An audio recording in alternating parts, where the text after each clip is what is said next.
धन्यवाद भगवती मन्दिर होली कमिटी तपाईँहरूलाई धन्यवाद प्रकट गर्न चाहन्छु।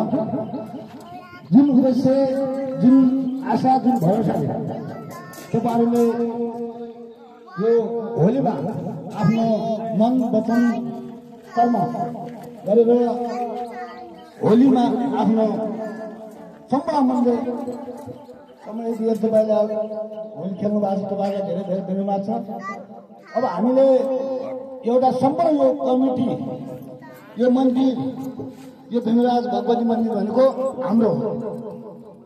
यसमा चाहिँ यो समितिभित्र आबद्ध भएका मानिसहरूको मात्रै होइन, जति पनि यस वडामा बसोबास गर्दै आइरहेका छन् सबैको एउटा यो साझा सम्पत्ति हो। देवी देवता कसैको व्यक्तिगत हुँदैन, सबैका हुन्छ। यसमा यो हाम्रो धर्म हो। हामीले यसलाई र तपाईँले जुन होली खेल्नु भएको छ यसको लागि हामी व्यक्तिगत तरिकाले गर्नु सक्ने सहयोग सधैँ छ। तर तपाईँहरूले भन्नुभएको त कसैले 10,000, कसैले 25,000, कसैले 50,000 भने वडाको आर्थिक अवस्था अनुसार हामीले के त्यसमा सहयोग गर्नु सक्छ। तपाईँहरूलाई अबको वर्ष यसपालिको बजेटमा तपाईँलाई गेट चाहिने हो कि देवाल बनाउनु पर्ने हो कि त्यो तपाईँहरूबाट आउनुपर्छ। त्यो मैले यति उति भनेर प्रतिबद्ध गर्नेवाला छैन। 1 लाख पनि होला, 2 लाख पनि होला।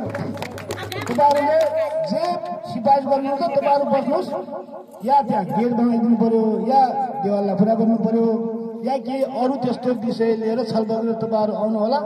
1-2 लाख भित्रको हामी वडाबाट हामी दिन्छौँ। यो मेरो प्रतिबद्धता हो।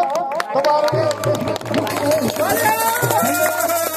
धन्यवाद। सम्पूर्ण होली कमिटीलाई विशेष धन्यवाद दिन गर्न चाहन्छु।